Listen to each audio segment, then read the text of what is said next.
tema de los presos políticos en Venezuela tiene, bueno, por donde usted lo agarre va a conseguir barbaridades, por donde usted lo vea va a conseguir torturas, va a conseguir tratos crueles y degradantes, va a conseguir denegación del derecho al acceso a una justicia transparente, va a conseguir denegación del derecho a la defensa, porque en Venezuela no hay Estado de Derecho.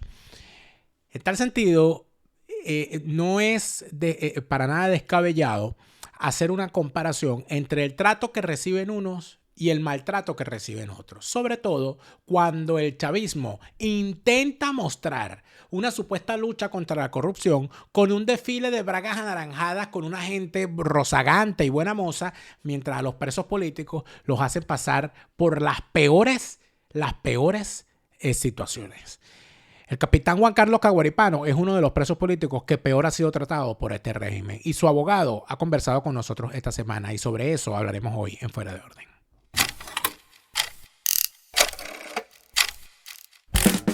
Ese hombre sí critica, va de frente y no se calla. Daniel Lara Farías, Enemigo de todos. Seguimos en Fuera de Orden, crónica de la desgracia nacional e internacional, plomería informativa. ¿Cuántas cosas han pasado con Juan Carlos Caguaripano? ¿Cuánto tiempo tiene usted escuchando de Juan Carlos Caguaripano? Juan Carlos Caguaripano es uno de los héroes militares, uno de los hombres de armas que decidió atender el llamado que usted y yo y toda la sociedad estaba haciendo, preguntando, ¿y dónde están los militares? ¿Hasta cuándo los militares van a tolerar esto? ¿Cómo es posible? Salen los hombres de armas como Juan Carlos Caguaripano, como el oficial de la SOTA y como tantos otros más, como Oscar Pérez. Y cuando salen, no les creemos, no los acompañamos, caen presos y nos olvidamos de ellos y de su familia. Eso es algo que deberíamos revisar. En tal sentido, cuando hacemos una revisión de la exposición inusual que el chavismo está haciendo para mostrar el debido proceso y el respeto a todos los derechos de los acusados por la lucha contra la corrupción y toda esa paja, vemos cómo a unas tipas las presentan tranquilamente con sus zarcillos de perlas y sus prendedores en el cabello. Vemos cómo presentan a unos tipos con una braga anaranjada que en realidad tienen la ropa debajo. Vemos cómo los presentan sin las esposas. Vemos cómo los presentan de lo más tranquilo y cómo sí se les garantiza un juicio rápido. Los agarran y la audiencia de presentación inmediatamente. Mientras tanto a los presos políticos, a la gran mayoría de ellos, ni siquiera les han hecho la primera audiencia en sus casos. Hemos conversado sobre el caso particular del capitán Caguaripano con su abogado. Mucha gente ha olvidado el caso del capitán Caguaripano. Y por supuesto, muchos casos, o la mayoría de los casos de los presos políticos, son desconocidos para la gente o simplemente hay gente a la que no le interesa. Porque así somos. Así somos. El caso de los presos políticos, al final, a los únicos que les interesa es a sus familiares, a sus abogados y a ellos mismos. Muy poca gente se interesa por estos casos. Yo sé que esto aburre. Hay gente que dice, ay, no, yo voy a ver otra cosa porque, ay, el preso político, ¿hasta cuándo? Bueno, yo quiero hoy hacer una comparación entre el trato que se le está dando al capitán Caguaripano y el trato que se le está dando a estas lacras que dicen ser presos por el tema de la corrupción. La conversación que tuve, o parte de la conversación que tuvimos, Neomar Hernández y yo, con el abogado de Juan Carlos Caguaripano, quiero que la escuchemos a continuación. Vale, rápidamente, lo que necesitamos en este momento saber es en qué situación se encuentra la causa contra el capitán Caguaripano y qué ha ocurrido con su juicio, con su prisión y con todos los vejámenes que ha sufrido durante todo este tiempo. Mira, interesante porque nosotros si tenemos que hablar con claridad e ilustrar nuestra percepción de este proceso, lo que tenemos que tener claro es que nosotros no esperamos absolutamente nada de los tribunales penales venezolanos. Hoy día se sigue la causa del capitán Juan Carlos Caguaripano ante el juzgado tercero de juicio del Tribunal de Primera Instancia del Circuito Judicial Penal del Estado Carabobo. Hay que recordar que el 17 de septiembre de 2021 hubo una reforma del Código Orgánico de Justicia Militar que impide el juzgamiento de civiles ante jueces militares como se había venido haciendo. Y eso determinó pues que se declinara la causa en un tribunal penal ordinario. Eso no cambia en lo absoluto las cosas. Seguimos estando ante una justicia que nosotros consideramos que carece de autonomía e independencia y por ende no tenemos absolutamente nada que esperar. El juicio ahorita está en un estado incipiente de inicio. ¿Cómo puedo explicar esto? Para hacerlo suficientemente gráfico. El juicio se interrumpió alrededor de 5 veces, lo hemos hecho una y otra vez, ante el Tribunal Militar 3 veces y ante el Tribunal de Juicio más, ante el Tribunal de Juicio por lo menos 4 veces se ha interrumpido y lo hemos tenido que empezar de nuevo. Apenas se han incorporado 3 pruebas documentales tras 5 años de detención. Eso es lo que lleva el juicio, o sea, llevan 5 años presos prácticamente y apenas se han incorporado 3 documentos a la audiencia de juicio oral que se inició nuevamente este año. Es un juicio que tiene un atraso abismal, pues, y no vemos que haya la voluntad de que esto en definitiva avance real hasta una sentencia y mucho menos que esta sentencia se dicte conforme a derecho. Juan, ¿y cuál es el estatus actual de la salud del capitán Caguaripano? Sabemos que es uno de los casos quizás en los que no se ha podido ocultar, pese a todo lo que ha hecho el régimen, incluso el régimen de maltratos al que fue sometido desde el principio. No sabemos cómo ha evolucionado eso a posteriori en términos de las condiciones de reclusión, el régimen de visitas que tiene también, todo lo que rodea pues la situación de ser preso en Venezuela y sobre todo ser preso por razones políticas. ¿Cómo está la salud de Juan Carlos Caguaripano hoy en día? Fíjate, su salud es un enigma. Él lleva, como ya les indiqué, cerca de 5 años de reclusión. Apenas este año fue visto por un médico urólogo, porque nosotros nos veníamos quejando de una situación que bueno, fue harto conocido, que producto de las torturas, pues él, los testículos se los estallaron y se los suturaron prácticamente de forma artesanal, por calificarlo de alguna manera. Y él desde esa fecha hasta acá no había recibido ningún tipo de atención médica a pesar de que eso había sido solicitado. Este año lo fue a revisar un médico, aparentemente lo encontró en unas condiciones generales bastante buenas, es un hombre fuerte, pues tú lo ves y lo ves muy bien, pero en sustancia no tenemos ningún informe, no tenemos ningún informe médico que nos diga cuál fue la apreciación del facultativo. O sea, eso quedó en la más absoluta reserva, simplemente como que fue una evaluación general, practicada a requerimiento de la defensa, pero que sirvió para que sus carceleros pues tuvieran la tranquilidad de que él está bien. Lo vemos bien. ¿Quiénes tienen acceso a él en la visita? Él está muy solo acá, él recibe la visita de su papá, que su papá y de la esposa de su papá actual, su esposa tuvo que irse del país, y bueno, y de sus abogados. Él está prácticamente solo, solamente recibe la asistencia y apoyo de sus padres. O sea, eso es lo que tiene acá. Y sí pueden visitarlo. Para ilustrar un poco el asunto, ¿el capitán Caguaripano tiene sentencia firme? En lo absoluto. Apenas se inició el juicio por tal vez 7ª vez este año. Y de ese juicio, que hay una cantidad de medios de pruebas que exceden los 200, apenas se han incorporado 3 documentos. O sea que no ha ido ni un solo experto o testigo a declarar ese juicio. Es decir, estamos hablando de que el capitán Caguaripano, luego de tener 5 años detenido, todavía no ha sido juzgado. Eso es correcto, todavía no ha sido juzgado. Fíjense que nosotros vemos muy poco de la voluntad política, porque no podemos hablar de la voluntad jurídica de procesarle, en el hecho de que, por ejemplo, aquí ocurrió algo muy particular. Aquí todas las personas que estaban detenidos por este caso estaban detenidos en el Centro Nacional de Procesados Militares, la cárcel de Ramo Verde. Un día, por decisión del Poder Ejecutivo Nacional, que no del tribunal, como dice la ley, fueron trasladados a distintos establecimientos penales. Vale decir, tenemos en este caso detenidos en el Rodeo 2, en el Rodeo 3, en Yare, en el Centro Nacional de Procesados Militares, porque había otros militares también procesados junto al capitán Caguaripano, y a él en el SEBIN, hoy día SEBIN del Helicoide, estuvo años en la tumba. No olvidemos eso.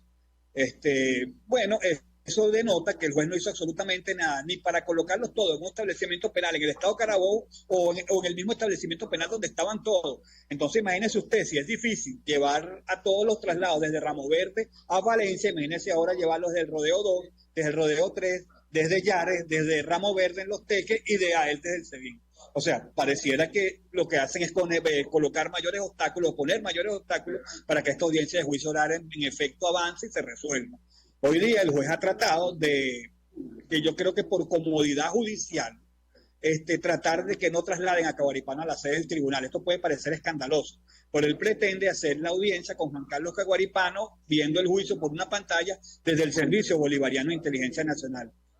Eso hemos tenido que hablarlo con Juan Carlos, porque él también nos ha dicho que las condiciones de su traslado son tan tortuosas, que prácticamente él prefiere ir al tribunal las veces que sea necesario, que si puede evitarlo, prefiere evitarlo. Entonces hemos tratado de convenir que algunas sesiones del juicio donde esté realmente necesaria la presencia del capitán Caguaripano sea conducido al tribunal, y aquellas donde vaya a perder tiempo a sentarse allí y no hacer gran cosa, entonces la siga desde una pantalla, acompañado por supuesto de uno de sus abogados, desde el Servicio Bolivariano de Inteligencia Nacional. Pero imagínense ustedes las condiciones para llevar adelante ese juicio, sin contar con el hecho, que es bueno que escuche esto, que al capitán Caguaripano no lo trasladan al tribunal hasta que no están todas las demás personas que deben comparecer al juicio en Valencia.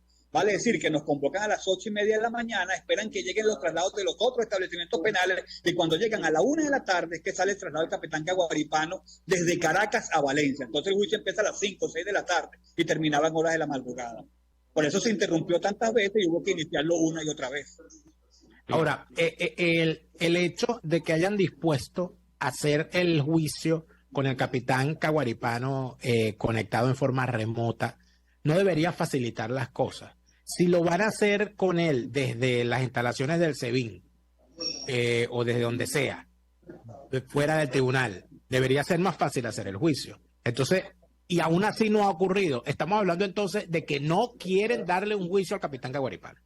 Nosotros creemos que no quieren avanzar en el juicio, o sea, no hay voluntad de avanzar en el juicio. Este es un caso con una complejidad extraordinaria, o sea, aquí estamos hablando de una persona con una convicción profunda en lo que hizo. Él, cualquier compromiso que hubiera asumido, en emprender algún tipo de actividad relacionada con lo que se les indica, y disculpa que te hable así en el trabalengua, pero que no quiero dar nada a nadie, es el hecho de la profunda convicción que él estaba cumpliendo con un deber, que era un mandato constitucional, procurar en lo posible, hacer lo que sea necesario para restablecer la institucionalidad democrática de la República. Él está plena y absolutamente convencido, y lo ha repetido todas las veces que ha sido requerido en ese sentido, sin ningún temor. Y eso supone debatir cuestiones tan interesantes como el entorno venezolano, que podía legitimar a un joven oficial a tomar una decisión tan radical como esa. Y eso no le gusta al poder, no le gusta a los tribunales, y tratan de coartar cualquier discurso que vaya en ese sentido, y como han coartado la posibilidad de probar todos los eventos que condicionan que una persona disponga a actuar en ese sentido ante un estado de cosas que evidentemente refleja que estamos ante un estado que no respeta la Constitución, que no tiene Constitución, que no respeta los derechos humanos y que está, bueno, constituido, ustedes lo hablan muchas veces. O sea, esto es una organización señalada de perpetrar o estar impulsa en terribles crímenes, y aquí nadie investiga eso, y cualquier persona sensata puede considerar que tenía el deber de actuar. Una última pregunta, abogado Juan González Taguaruco, abogado del capitán Caguaripano. En alguna fase de estos largos 5 años en los que el capitán Caguaripano ha estado prácticamente secuestrado por el régimen, porque si no se le ha garantizado un juicio, eso no es un presidio, o al menos no es un presidio normal. En algún momento el exalcalde Carlos Ucarí se ha acercado a los abogados del capitán Caguaripano para ofrecer su ayuda o alguna explicación luego de que la policía de su municipio, siendo el alcalde, detuviera al capitán. Nunca hemos tenido contacto con él, nunca se hirió tampoco a la familia. Hay un video donde fue la esposa que asistió a un acto donde él estaba y le hizo el reclamo y le pidió las explicaciones, pero en sustancia nunca el capitán Caguaripano recibió algún tipo de explicación, ni siquiera por una red social, ni siquiera por órganos de nosotros o de los abogados que nos precedieron en el ejercicio de esta defensa, nunca. Y algo interesante que usted refleja, la detención del capitán Caguaripano es arbitraria, y es arbitraria porque la propia ley que se hizo, el Parlamento chavista dice que una detención no puede prolongarse por más de 3 años, incluso si el retardo es imputable al imputado y su defensa, y que Juan Carlos Caguaripano lleva ya cerca de 5 años detenido. O sea, su detención carece de base legal, conforme a la propia ley venezolana. Bueno, creo que fue suficientemente claro lo que dijo el abogado allí y todo lo que se manejó. Pero mucho más claro es ver cómo tratan a los presos del chavismo. Ya lo vamos a ver, porque las comparaciones son necesarias a veces. Recuerden que Wilmer Lizardo ha escrito el libro Una vida en 5 años, el libro que todo migrante debe leer, sobre lo que significa la aventura de emigrar. No para hablar bien ni para hablar mal, sino para contar lo que uno vive. El proceso que empieza dentro de uno mismo, que cuando uno lo ejecuta, uno se da cuenta de que nada es como parece, para bien y para mal. Una vida en 5 años, el libro que todo migrante debe leer. Vogue Handbag te permite comprar tu cartera o accesorio de la marca que prefieres sin necesidad de viajar ni de ir a la tienda. Lo puedes hacer a través de la tienda virtual de VogueHandbag.com. VogueHandbag.com te permite comprar ese accesorio, esa cartera de la marca que tú prefieres desde la comodidad de tu teléfono, de tu tablet, de tu computadora y por supuesto ahorrándote el trabajo de ir a una gran ciudad donde se encuentran los grandes diseñadores para comprar esa cartera y ese accesorio. VogueHandbag.com es la página web. Allí puedes ver su catálogo también en su cuenta en Instagram, @myvoguehandbag. Y si se trata de los necesarios equipos que un médico y que un profesional de la salud requiere para la atención de sus pacientes, la gente de Front Distribution está allí para hacer lo que corresponde, hacerte llegar en cualquier parte del mundo los mejores equipos para ejercer tu especialidad médica. Seas profesional de la medicina, profesional de la enfermería, profesional del bioanálisis, profesional de la odontología, profesional de la veterinaria, Front Distribution está allí para ti, para ser tu aliado y hacerte llegar los mejores equipos que requieres para la atención correcta de tus pacientes. Profesional de la salud que se respete tiene a Front Distribution como aliado especial. Entonces ya vimos cómo al capitán Caguaripano ni siquiera le han hecho un juicio después de todos estos años. Mientras tanto, el chavismo se afana en decir que ellos han hecho una lucha contra la corrupción maravillosa y como pueden ustedes observar, a estos no los tratan como tratan al capitán Caguaripano. Al capitán Caguaripano lo han torturado, le han reventado los testículos, lo han separado de su esposa y de su hija que está creciendo sin ver a su padre. Lo han tirado a dormir en el piso, lo han metido en celdas de castigo, lo han privado de comida, lo han privado de medicina. Lo han privado de un juicio justo, lo han privado de los traslados. Lo han trasladado a una cárcel donde se hace mucho más difícil llevarlo al tribunal. No le han garantizado sus derechos de la forma en que se los dicen, se los están garantizando a estos batrachos que están acá. Por supuesto, a él las imágenes que tenemos de él, por supuesto, las ocultan, las hemos conocido subrepticiamente porque evidentemente todo indica que el capitán Caguaripano ha sido maltratado de una forma infame por este régimen. Vistas las cosas, visto todo de esta manera, ¿qué nos queda cuando hacemos el análisis? Amigos míos, cuando hacemos el análisis queda perfectamente claro dos cosas. Número uno, en Venezuela no hay Estado de Derecho. En Venezuela no hay Estado de Derecho. Por lo tanto, esa lucha contra la corrupción es ficticia, es falsa. Eso no es un juicio. Eso es una purga. Las razones múltiples y variadas para discutirlas en otro momento. Pero en Venezuela no hay Estado de Derecho, porque si hubiese Estado de Derecho, no hubiese presos políticos. Si hubiese Estado de Derecho, no hubiese salido Mojón con bigote como jefe del Ejecutivo a decir que él es el que está investigando los robos que se hicieron desde el Ejecutivo, cuando el principal investigado debería ser él. El principal investigado de esta trama debe ser Nicolás Maduro, porque el jefe de la trama es Nicolás Maduro. Ese es el tren de Miraflores. Ese es el tren de Miraflores. Entonces, mientras nosotros tengamos un Estado criminal o las instituciones del Estado en manos de unos criminales, utilizando las instituciones del Estado para someter a la nación, nosotros en Venezuela no tenemos Estado de Derecho. No tenemos oposición. No tenemos democracia. Lo que tenemos es una organización criminal en el poder. Por eso, amigos míos, cualquiera que plantee salidas políticas a esta situación, lo único que está planteando, salidas electorales a esta situación, lo único que está planteando es fantasía. Vapores de la fantasía, como dice el poema de Andrés Eloy Blanco. No es, a estas alturas, lícito decirle a la gente que al capitán Caguaripano, que lo llevan 4 años reventándole los testículos a punta de torturas en la cárcel, no es lícito venir a decir ahora, ay, hay que ir a México a negociar. No es lícito, amigo. No es lícito decir, no, ahora sí tenemos que votar para ahora sí sacarlos con una ley de amnistía, con una vaina, lo mismo que le prometieron a la gente en el 2015. Que era más importante ganar la Asamblea Nacional que ganar la presidencia, porque con la Asamblea Nacional sacábamos a los presos políticos. Y lo que hicieron fue ganar más presos políticos. Llamaban a la gente, a los militares, María Corina, Ledesma, Leopoldo, cuando hicieron la salida, le decían a los militares, ustedes tienen que ponerse del lado correcto de la historia. Hoy, ¿dónde están los militares que se pusieron del lado correcto de la historia? Presos o exiliados. ¿Dónde está Leopoldo? Hablando de criptomonedas en los Estados Unidos. Ledesma en Madrid escribiendo libros. Y María Corina candidata. Entonces, ¿de qué sirvió? Mañana voy a hablar de la próxima. ¿Quién será el próximo en caer del chavismo? Eso voy a hablar mañana con Neomar Hernández en La Ñapa. Mañana tenemos programa también. Recuerden que estamos de lunes a viernes a las 8 de la noche. Sábados y domingos estamos a las 12 del mediodía. Siempre en hora Venezuela y siempre aquí en mi canal Daniel Lara Farías Presenta. Recuerda que Chávez no vuelve. Jesús resucitó. Chávez no. Ese no vuelve, mira, ni con la ouija. Nosotros sí volvemos mañana como Fuera de Orden. Hasta entonces. Te lo repite Lara Farías, Chávez se murió y no vuelve. No te deprimas, siente alegría, escucha bien lo que te estoy diciendo. Te lo repite Lara Farías, Chávez está en